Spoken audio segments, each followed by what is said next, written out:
Hello साथीहरू, म आज लास्ट राइड भनेर गट्ठाघरबाट राइडिङ गर्न लागेको थिएँ है। ठ्याक्कै मेरो 8 बजेसम्मको थियो कि 8 बजेसम्म चाहिँ म अनलाइन बस्नुपर्छ है। अनि अब ठ्याक्कै अफलाइन जान्छु भनेको ठ्याक्कै अर्डर आइदिएर क्या। अफलाइन जानुभन्दा अगाडि फेरि अफलाइन जानुभन्दा अगाडि राइड आएपछि क्यान्सल गर्न मिल्दैन क्या। त्यो आफैलाई घाटा हो, लाइक पैसाको हिसाबले पनि घाटा, अनि आइडी पनि फ्रिज हुन्छ क्या। अलिकति अर्डरहरू आउँदैन होइन, अर्डरहरू रिसिभ गरिँदैन आफूले, त्यही भएर अनि मैले लिएँ है। सिरुटारको यहाँभित्र कहाँनिर हो है, सिरुटारतिर आएको छु पुरै राति। कति बजिसक्यो? 8:30 भइसक्यो। 8:30 हुन त मान्छेले राति 10-11 बजीसम्म पनि गर्छन् बाइक स्कुटी हुनेहरूले। प्रायः साइकलमा चाहिँ मलाई जहाँसम्म लाग्छ गर्दैनन् त्यति धेरै टाइमसम्म है। सो आएको थिएँ।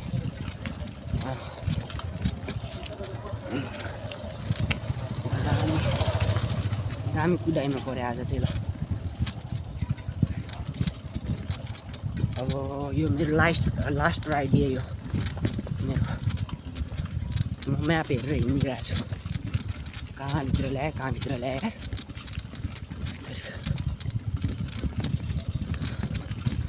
आजको मेरो लास्ट अर्डर। अब आज डिसेम्बर 18 कति कमाइ भयो के भयो म भिडियो हाल्नेछु। आजको पनि फुल कति पेमेन्ट भयो, कति राइड लिएँ भनेर म हजुरहरूको सामु ल्याउनेछु युट्युब च्यानलको थ्रु। मेरो युट्युब च्यानल सब्सक्राइब गरेर बस्नुलाई है।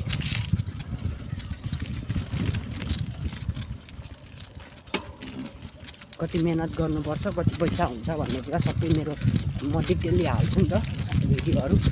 सो कसैले यदि चाहिरहनु भएको छ पठाउबाट कसरी कमाइ हुन्छ, कति कमाइ हुन्छ, कसरी काम गर्ने भन्ने कुरा पनि मेरो भिडियोको मार्फत हजुरहरूले थाहा पाउन सक्नुहुन्छ।